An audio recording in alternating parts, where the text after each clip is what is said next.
Hello everyone, welcome to Divya class है। Welcome to mathematics academy. Hello दोस्तों, मैं विकास कुमार आप लोग से रिक्वेस्ट करते हैं, यदि हमारे चैनल को सब्सक्राइब नहीं किए तो सब्सक्राइब करें दोस्तों, लाइक करें, कमेंट करें और अधिक से अधिक शेयर करें।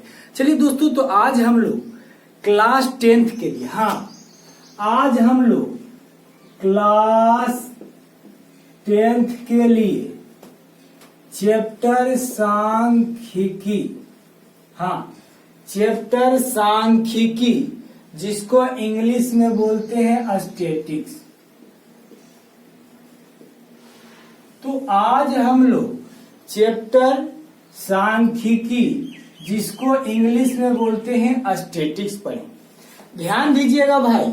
तो पहले हम इसमें सांख्यिकी क्या है यानी कि सांख्यिकी का परिभाषा जान लेते हैं।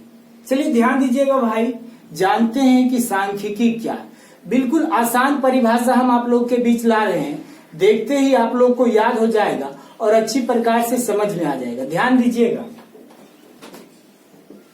सांख्यिकी गणित की वह शाखा है जिसमें आंकड़ों का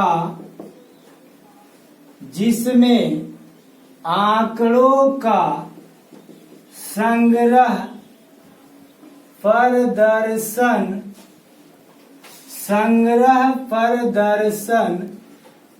वर्गीकरण और इसके गुणों का अध्ययन किया जाता है। हाँ भाई, तो ये आप लोग के बीच सांख्यिकी का परिभाषा रह दिया। इसको 1 से 2 बार पढ़िएगा तब बिल्कुल आप लोग को याद हो जाएगा। चलिए हम इसको फिर से देखते हैं।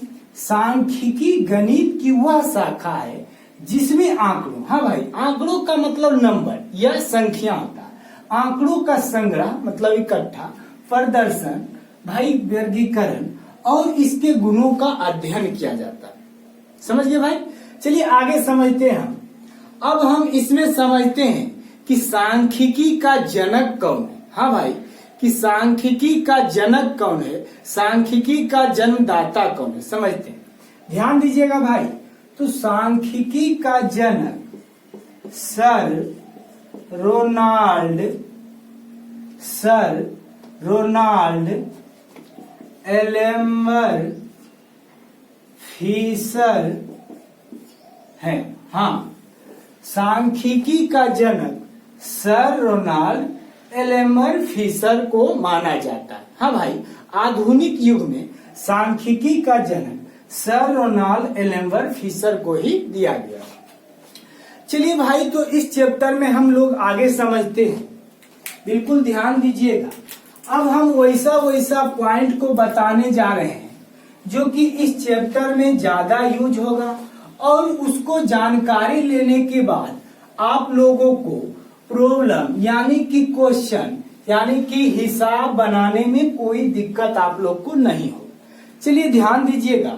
तो पहले हम लोग इसमें बारंबारता के बारे में जान लेते हैं। बारंबारता, इसको इंग्लिश में बोलते हैं फ्रीक्वेंसी। तो पहले हम बारंबारता जान लेते हैं। जो संख्या जितनी बार आती है उसकी कुल संख्या को बारंबारता कहते हैं। हाँ भाई, जो संख्या जितनी बार आती है उसकी कुल संख्या को बारंबारता कहते हैं। देखिए इधर चर मान 2 4 5 4 3 4 3 में 4 की बारंबारता है। समझिएगा बारंबारता का मतलब, यानी कि एक क्वेश्चन लिए हैं और इसमें समझिएगा आप लोग, इसमें दिया हुआ है चर मान 2 4 5 4 3 4 3 में 4 की बारंबारता पूछ रहा। तो ये जो चर मान दिया हुआ है इसमें हम लोग देखेंगे कि 4 कितना बार आया, 4 कितना मर्तबा आया है, वो देखेंगे तो हम लोगों को 4 की बारंबारता मालूम हो जाएगा। देखिए 1 जगह 2 जगह 3 जगह 4 3 जगह, यानी कि 4 की बारंबारता हो जाएगा 3, यानी कि इसका आंसर हो गया 4 की बारंबारता बराबर 3। ये आप लोग के बीच आंसर हो। अब इसी में पूछे कि 3 की बारंबारता कितनी है। हाँ, तो 3 की बारंबारता कितनी है पूछे, तो इसमें देखेंगे कि 3 कई बार आया। देखिए इधर नहीं है, 1 जगह 2 जगह 2 बार आया, 2 जगह है, यानी कि 3 2 बार आया। तो यहां लिखेंगे 3 की बारंबारता, हाँ 2 जगह है तो 2 हो जाएगा। ये आप लोग के बीच बारंबारता। आप लोग से उम्मीद है कि आप लोग बारंबारता का मतलब समझ गए होंगे, और बारंबारता वाला प्रॉब्लम यानी कि क्वेश्चन यदि आता है तो आप लोग से बन जाएगा। चलिए इसके बाद आप लोग समझिएगा, इसके बाद ध्यान दीजिएगा भाई। तो इसके बाद हम लोगों को जानकारी लेना है वर्ग अंतराल के बारे में। ध्यान दीजिएगा, वर्ग अंतराल समझिएगा। वर्ग अंतराल क्या है? देखिए 0 से 10, 10 से 20, 20 से 30, 30 से 40, 40 से 50, इस प्रकार यदि दिया हुआ हो तो इसको हम बोलेंगे वर्ग अंतराल। जी हाँ भाई, इस प्रकार यदि कुछ दिया हुआ हो तो उसको हम बोलेंगे वर्ग अंतराल। अब देखिए इस तरफ जो भी है उसको बोलेंगे निम्न सीमा, और ऊ बगल जो भी है उसको बोलेंगे उच्च सीमा। हाँ, इधर वाला को हम निम्न सीमा बोलेंगे। हाँ, इस तरफ का निम्न सीमा और उस तरफ वाला को उच्च सीमा कहेंगे। इस तरफ जो भी है निम्न सीमा होगा, उस तरफ जो भी है उच्च सीमा होगा। चलिए भाई तो ध्यान दीजिएगा, अब हम आगे समझेंगे। आगे हम लोग को समझना है वर्ग चिन्ह। हाँ, वर्ग चिन्ह को समझेंगे। वर्ग चिन्ह बराबर होता है निम्न सीमा प्लस उच्च सीमा अब बटे 2। इसको ध्यान में रखिएगा भाई। वर्ग चिन्ह यानी कि वर्ग चिन्ह बराबर निम्न सीमा प्लस उच्च सीमा बटे 2, यानी कि हम लोग को जब वर्ग चिन्ह निकालना होगा तो हम ये वाला फॉर्मूला लगाकर आसानी से निकाल सकते हैं। ध्यान दीजिएगा। अब देखिए किसी एक को आप लोग वर्ग चिन्ह निकाल सकते हैं। हाँ, किसी एक को लेकर आप लोग वर्ग चिन्ह निकाल सकते हैं। तो हम पहले वाला को लेकर निकालते हैं। तो वर्ग चिन्ह निकाल रहे हैं तो इसमें है निम्न सीमा प्लस उच्च सीमा। तो निम्न सीमा कितना है भाई? हाँ, इधर वाला को निम्न सीमा, उधर वाला को उच्च सीमा। तो निम्न सीमा 0 है, तो यहाँ 0 हो जाएगा, प्लस है तो प्लस, फिर उच्च सीमा, तो उच्च सीमा यहाँ 10 है, और नीचे में 2 है तो 2 दे देंगे। ध्यान दीजिएगा भाई। तो 10 और प्लस 0 10 बटे 2, कटिंग छटिंग करेंगे तो 5, यानी कि निकल गया इसका 5। इसका वर्ग चिन्ह निकल गया 5। इस प्रकार आप लोग वर्ग चिन्ह निकाल सकते हैं भाई। अब यदि इसका निकालना हो तो इसका भी निकाल सकते हैं। वर्ग चिन्ह बराबर आप लोग को फॉर्मूला बीच में है निम्न सीमा प्लस उच्च सीमा अब बटे 2। तो इसमें देखिएगा निम्न सीमा यहाँ 10 है तो 10 धर देंगे प्लस, उसके बाद प्लस, उसके बाद उच्च सीमा, तो उच्च सीमा यहाँ 20 है तो 20 धर दिए अब बटे 2। अभी दोनों को जोड़ेंगे भाई तो 20 और 10 30 और बटे 2, कटिंग छटिंग करेंगे तो आप लोग के बीच 15 आ जाएगा, यानी कि इसका वर्ग चिन्ह निकल गया 15। इस प्रकार हम लोग वर्ग चिन्ह निकाल सकते हैं। अब आगे ध्यान दीजिएगा भाई, आगे हम लोग समझेंगे, आगे हम लोग समझेंगे भाई, ध्यान दीजिएगा।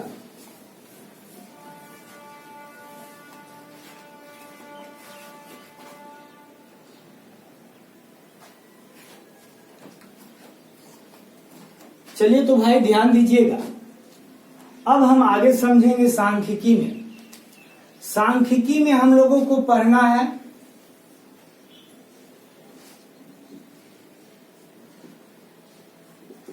पहले पढ़ना है माध्य। हाँ, पहले हम लोग को पढ़ना है माध्य, जिसको इंग्लिश में बोलते हैं मीन। पहले पढ़ना है माध्य, जिसको इंग्लिश में बोलेंगे मीन। उसके बाद पढ़ना है बहुलक, जिसको इंग्लिश में बोलते हैं मोड। फिर लास्ट में पढ़ना है माध्यक, माध्यक या माध्यिका। हाँ, माध्यक या माध्यिका, इसको इंग्लिश में बोलते हैं मीडियन।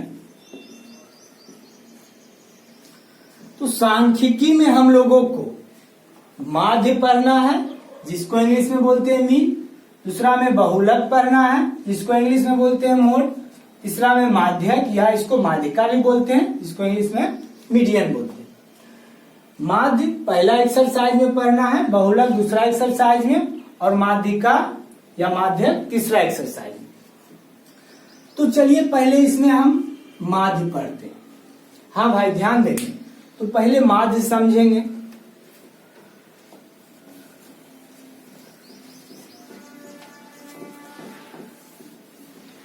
ध्यान दीजिएगा,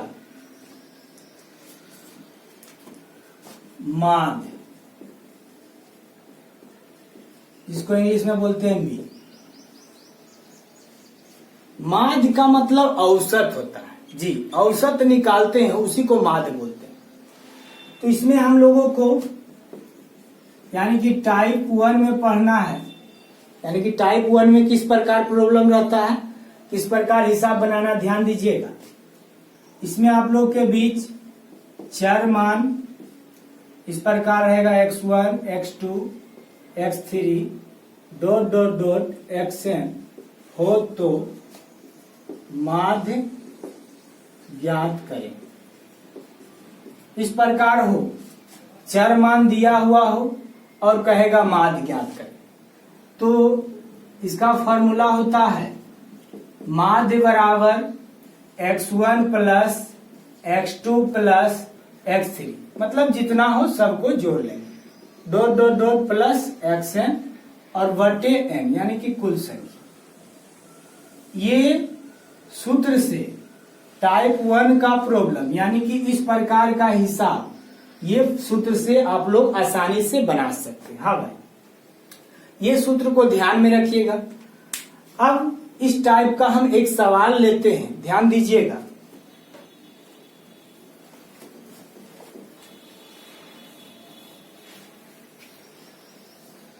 एक सवाल ले रहे हैं, चर मान 2, 3, 4, 5, 3, 2 हैं, तो माध्य ज्ञात करें। इस प्रकार का सवाल हो तो इससे पहले अभी जस्ट बताए हैं सूत्र, उसी सूत्र से आसानी से बना सकते हैं। तो माध्य बराबर फॉर्मूला मन में भी याद रख सकते हैं, x1 plus x2 plus x3 plus dot dot dot xn बटे n, यानी कि ये x1 हो गया, ये x2 हो गया, ये x3, इसी तरह बढ़ते जाता है। तो इसमें इस प्रकार आप लोग समझिए, जो भी चर मान दिया हुआ रहेगा उसको जोड़ लेंगे।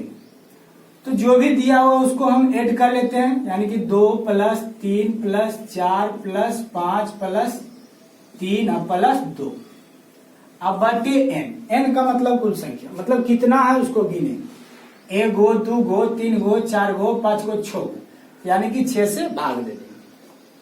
अब आगे ध्यान दीजिएगा भाई, अब सबको जोड़ेंगे, 3 और 2 5, 5 और 4 9, और 9 और 5 14, और 14 और 3 17, और 17 और 2 भाई 19, यानी कि 19 बटे 6। तो 19 में 6 से भागा देंगे तब 3.5 आ जाएगा, यानी कि इसका आंसर 3.5 हो गया। यानी कि टाइप 1 में आप लोग के बीच इस प्रकार सवाल होगा माध्य में, और आसानी से आप लोग बना सकते हैं। चलिए एक और सवाल लेते हैं भाई, ध्यान दीजिएगा। एक और इसमें हम सवाल ले रहे हैं। चलिए दूसरा सवाल हम इस प्रकार ले रहे हैं, देखिए चर मान x, x plus 2, x plus 3, x plus 4 हो तो माध्य ज्ञात करें।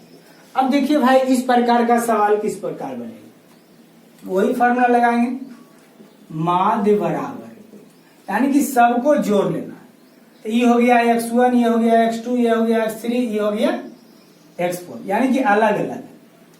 तो टोटल को पहले जोड़ लेंगे, x प्लस 2, फिर यहाँ पर प्लस दे देंगे, x plus 3 plus x plus 4। अब कै गो है गिने, एगो, दूगो, तीन गो, चार गो, तो 4 से इसमें भागा दे देंगे। हाँ 4 से इसमें भागा दे दी। अब देखिए अब इसको हल किस प्रकार करेंगे, ध्यान दीजिएगा, आसानी ढंग से हल हम कर सकते हैं।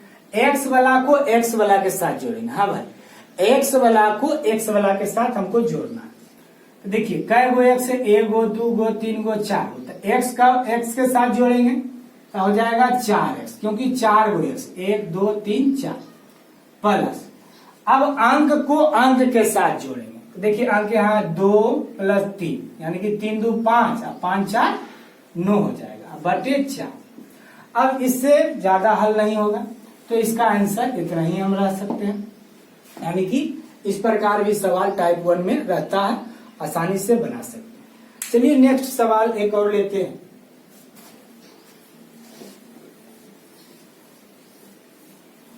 ध्यान दीजिएगा भाई, अब आप लोग के बीच इस प्रकार का सवाल हो, प्रथम 5 प्राकृत संख्या का माध्य ज्ञात करें। ध्यान दीजिएगा, प्रथम 5 प्राकृत संख्या का माध्य ज्ञात करना है। तो प्रथम 5 प्राकृत संख्या बोले, प्राकृत संख्या आप लोग को समझते हैं, प्राकृत संख्या यानी कि गिनती में आने वाली परियुक्त संख्या को प्राकृत संख्या कहते हैं ना। तो प्रथम बोला इसका मतलब 1 से लेना, प्रथम 5 प्राकृत संख्या यानी कि 1 से लेके 5 तक लिख देना, 1 2 3 4 5, ये हो गया प्रथम 5 प्राकृत संख्या। अब इसका माध्य ज्ञात करना भाई, तो माध्य आप लोग को बताए हैं बनाने के लिए, टोटल को क्या करेंगे जोड़ ले लेंगे, 1 प्लस 2 प्लस 3 प्लस 4 प्लस 5। अब इसको गिनेंगे कै गो है, तो 5 गो, 5 से भागा दे देंगे। अब ऊपर सबको जोड़ लेंगे, 2 1 3 3 3 6 6 4 10 5 15, 15 बटे 5, 5 दिया 15 से कट जाएगा, यानी कि इसका आंसर आ जाएगा 3। इस प्रकार का प्रॉब्लम आसानी से बना सकते हैं। चलिए आगे अब हम लोग समझेंगे टाइप 2। ध्यान दीजिएगा, अब आप लोग के बीच टाइप 2 का सवाल बता रहे हैं।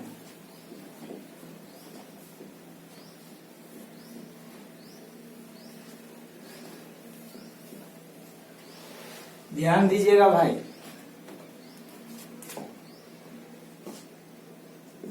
टाइप 2, देखिए टाइप 2 में किस प्रकार सवाल है। टाइप 2 में आप लोग को एक सूत्र याद रखना होगा। देखिए भाई कौन सा सूत्र है, माध्य बराबर सिग्मा xi गुना fi बटे सिग्मा fi। ये सूत्र आप लोगों को जीहन में रखना है, ताकि आप लोगों को टाइप 2 यानी कि माध्य में टाइप 2 में जो भी सवाल रहेगा उसको आसानी से बना सकते हैं। ठीक है भाई, तो हाँ इसको सिग्मा बोलेंगे, माध्य बराबर सिग्मा xi गुना fi बटे सिग्मा fi। ये आप लोग के बीच सिग्मा होंगे, इसको ध्यान में रखिएगा, इसको सिग्मा बोलते हैं। चलिए हम टाइप 2 का एक सवाल ले रहे हैं, ध्यान दीजिएगा भाई।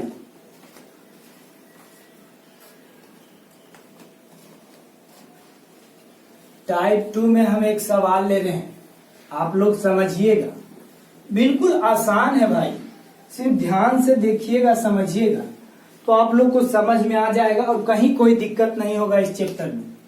चलिए टाइप 2 में हम एक प्रॉब्लम लेते हैं। देखिए इसमें किस प्रकार का हिसाब रहेगा, यानी कि किस प्रकार का क्वेश्चन रहेगा, ध्यान देंगे।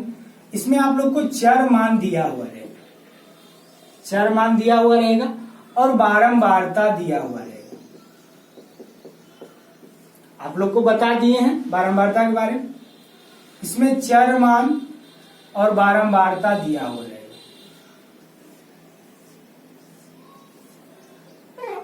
चर मान इस प्रकार दिया हुआ रहेगा 2, 4, 6, 8, 10, 12। बारंबारता दिया हुआ रहेगा 3, 2, 1, 3, 2, 1। इस प्रकार बारंबारता दिया हुआ रहेगा। चर मान और बारंबारता दिया हुआ हो और कहेगा हम लोगों को माध्य ज्ञात करने के लिए, इसका मतलब हम समझ जाएंगे टाइप 2 का सवाल है। और इसका सूत्र भी हम आप लोग के बीच बता दिए हैं, वो सूत्र लगाकर बना सकते हैं। तो टाइप 2 का यानी कि चर मान और बारंबारता दिया हुआ रहेगा, तो इसको किस प्रकार बनाएंगे ध्यान दीजिए। पहले समझिए, चर मान को xi से सूचित करेंगे और बारंबारता को fi से सूचित करेंगे।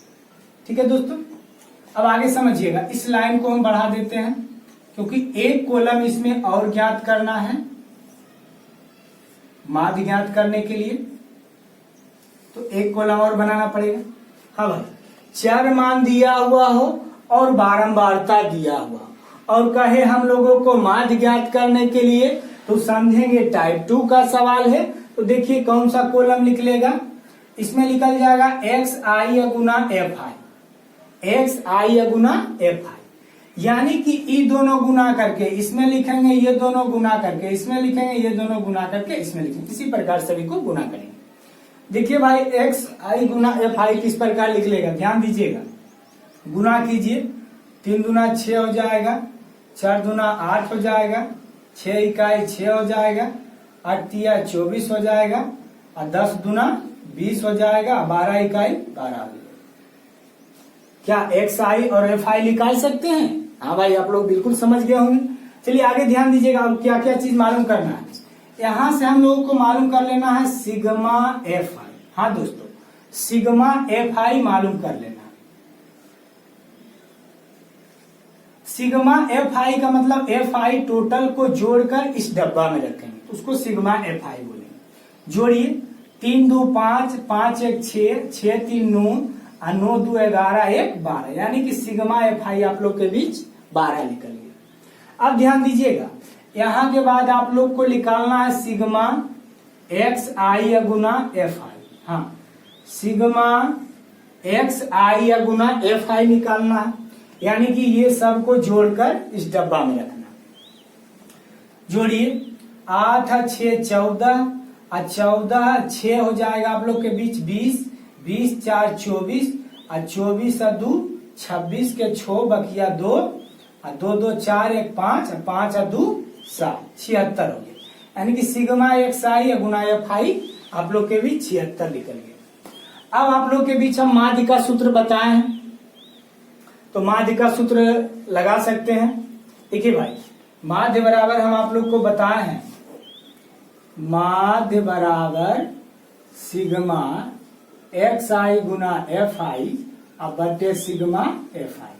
अभी जस्ट हम बताए, तो ऊपर में है सिग्मा xi गुना fi, तो सिग्मा xi गुना fi देखिए निकला 76, तो लिख दीजिए ऊपर में।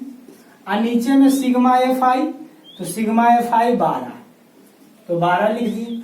अब हम लोग दोस्तों ध्यान दीजिएगा, यानी कि 76 में हम 12 से भागा देंगे तो आ जाएगा 6.33, यानी कि इसका आंसर हो गया 6.33। तो आप लोग से उम्मीद है कि टाइप 2 का सवाल आप लोग आसानी से बना सकते हैं। ठीक है, चलिए अब आगे देखते हैं टाइप 3। हाँ दोस्तों, तो टाइप 3 देखिए।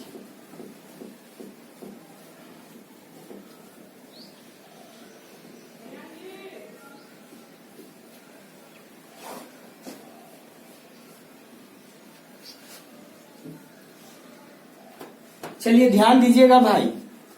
हाँ भाई, टाइप 3 का सवाल ध्यान दीजिएगा, बिल्कुल आसान है टाइप 3 भी। टाइप 3 इसमें भी वही सूत्र याद रखना है, माध्य बराबर सिग्मा xi गुना fi बटे सिग्मा fi, यही सूत्र पर बनेगा। तो टाइप 3 में आप लोग को दिया हुआ रहेगा वर्ग अंतराल। हाँ, टाइप 3 में दिया हुआ रहेगा वर्ग अंतराल और इसमें बारंबारता दिया हुआ रहेगा। ध्यान में रखिएगा, टाइप 3 में आप लोग के बीच वर्ग अंतराल और क्या दिया हुआ रहेगा, बारंबारता।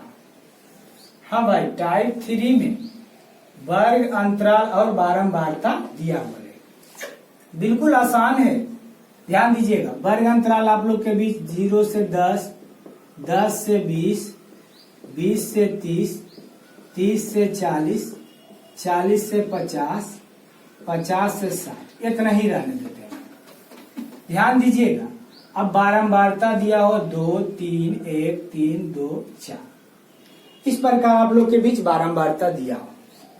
वर्ग अंतराल इस प्रकार दिया हुआ हो और बारंबारता दिया हुआ हो, और हम लोगों को ज्ञात करना है माध्य, है ना। हम लोग को क्या ज्ञात करना है, माध्य। तो किस प्रकार ज्ञात करेंगे, ध्यान दीजिएगा। ये आप लोग के बीच टाइप 3 का सवाल। तो इसमें हम एक कॉलम निकालेंगे पहले। तो पहले कौन सा कॉलम निकलेगा भाई, तो वर्ग चिन्ह, जो कि हम आप लोग को कुछ देर पहले हम बता चुके हैं कि वर्ग चिन्ह किस प्रकार निकलेगा। ध्यान दीजिएगा। तो वर्ग चिन्ह पहले हम लोग को निकालना है। तो वर्ग चिन्ह निकालने के लिए एक सूत्र होता है, निम्न सीमा प्लस उस सीमा बटे 2। तो निम्न सीमा और उस सीमा कहां से लेंगे, तो यहां से लेंगे। देखिए, ये वर्ग अंतराल है, तो पहले वाला को निकाल लेंगे। पहले वाला को वर्ग चिन्ह निकालने के बाद सारा के सारा आसानी से आप लोग निकाल सकते हैं। तो वर्ग चिन्ह निकालना है, तो आप लोग को सूत्र बताया है, वर्ग चिन्ह बराबर निम्न सीमा प्लस उच्च सीमा बटे 2। तो देखिए, निम्न सीमा 0 है और उच्च सीमा 10। तो निम्न सीमा पहले 0 रखेंगे, प्लस है प्लस, उच्च सीमा यहाँ पर 10 है तो 10 रखेंगे। अब भागा 2, तो ये दोनों के जोड़ेंगे तो 10 आएगा, 2 से भागा देंगे तो 5 आएगा। यानी कि पहले वाला का वर्ग चिन्ह निकल गया 5, लिख दिए। अब पहले वाला का वर्ग चिन्ह निकल गया 5। अब इस सब को भी निकालना है, ऐसे अलग अलग भी निकाल सकते हैं। ये दोनों को जोड़ना है, 2 से भागा देना, ध्यान रखना है। ये दोनों को जोड़ेंगे, 2 से भागा देंगे तो इसका निकल जाएगा, यहाँ पर वर्ग चिन्ह निकलेगा। लेकिन पहले वाला को निकालने के बाद सारा का सारा आसानी से निकल जाएगा, ध्यान दीजिएगा। तो पहले वाला निकाल लिए, वर्ग चिन्ह किस प्रकार निकाले आप लोग देखे हैं। दोनों को जोड़ देना है, 2 से भागा दे देना है, तो यहाँ पर 5 निकला। अब इस सब आसानी से निकाल सकते। देखिए, देखेंगे कि इस सब का अंतर कितना। हाँ भाई, इस सब का अंतर है कितना का, तो 10 का अंतर। तो 10 का अंतर रहे तो पहले वाला 5 निकला, तो यहाँ से 10-10 बढ़ले चल जाएगा। हाँ, 10-10 बढ़ले चल जाएगा, यानी कि 5, 10, 15 हो जाएगा, 15, 10, 25 हो जाएगा, अब 25 और 10 35 हो जाएगा, 35, 10, 45 हो जाएगा, 45, 10, 55। देखिए, आसानी से निकाल ली। यानी कि एक वर्ग चिन्ह निकालने के बाद सारा का सारा आसानी से भाई निकल जाएगा। चलिए, वर्ग चिन्ह निकाल दिए। अब ध्यान दीजिएगा, बारंबारता को आप लोग को बता दिए, FI से सूचित करेंगे और वर्ग चिन्ह को हम XI से सूचित करेंगे। तो यहां से एक और कॉलम निकलेगा। कौन सा कॉलम निकलेगा, ध्यान दीजिएगा भाई। तो यहां से XI गुना FI निकलेगा। हाँ, XI गुना FI, यानी कि ये दोनों को गुना करके यहाँ, ये दोनों को गुना करके यहाँ, ये दोनों को गुना करके यहाँ, इस प्रकार लिखेंगे। देखिए, 5 दूना 10 हो जाएगा, 15 तिया 45 हो जाएगा, 25 इकाई 25 हो जाएगा, 35 तिया, यानी कि 5 तिया 15 और 3 तिया 9 और 1 10 हो जाएगा। 45 दूना 90 हो गया और 55 चौका, यानी कि 5 चौक 20 हो गया, 5 चौक 20 2 22 हो गया। अब ध्यान दीजिएगा भाई, अब यहां से आगे क्या करेंगे, XI गुना FI निकाल ली। यहां से हम लोगों को सिग्मा FI निकालना। हाँ, सिग्मा FI, यानी कि ये सबको जोड़कर इसमें लिखना। लिखिए, तो 3 + 2, यानी कि 3 2 5 1 6 6 3 9 9 2 11 11 4 हो जाएगा भाई 15। चलिए, सिग्मा हम लोग को निकालना है, सिग्मा XI गुना FI। हाँ, ये निकालना। आप लोग को टाइप 2 में अभी जस्ट बताया है, ई, उसमें भी यही दोनों निकलता है, सिग्मा एफ आई और sigma x I Guna F I, और इसमें भी यही निकालना है। चलिए sigma x I Guna F I निकाल लेते हैं, यानी कि ये सबको जोड़कर ये डब्बा में लिखना है। तो यहाँ तो 0 है, 5 5 10 5 15 के 5 बकिया 1, फिर 4 1 5 5 2 7 और 7 और 9 16 हो जाएगा। और ध्यान दीजिएगा 16 और 2 18 हो गया, और बाकी 1 था, 18 1 19 के 9 बकिया 1 हो गया। फिर अब तीसरा नंबर पे जोड़ेंगे, 2 1 3 3 1 4, यानी कि 495 हो गए। हाँ, इस सब को जोड़े तो 495 है। अब आप लोग के बीच फार्मूला हम बता दिए हैं, माध्य बराबर sigma x I Guna F I बटे सिग्मा एफ आई। अब इस फार्मूला पर हम बैठा देंगे, sigma x I Guna F I कितना निकला 495, और सिग्मा एफ आई कितना निकला भाई 15, तब 15 45 हो जाएगा, और यहाँ पर बचा 4, फिर 45 15 यानी कि 33 आ जाएगा आंसर। चलिए भाई, तो हम टाइप 3 यानी कि टाइप माध्य का टाइप 3 भी बता दें। तो इतना बताने के बाद आप लोगों को एक्सरसाइज 14.1 आसानी से बन जाए, और कोई प्रॉब्लम छूटेगा तो वो आप लोग पूछ सकते हैं। तो एक्सरसाइज 14.1 आसानी से बना सकते हैं। चलिए दोस्तों, अब हम लोग नेक्स्ट क्लास में मिलते हैं। तो नेक्स्ट क्लास में हम लोग बहुलक पढ़ेंगे, मोड। जी हाँ, नेक्स्ट क्लास में हम लोग बहुलक पढ़ेंगे।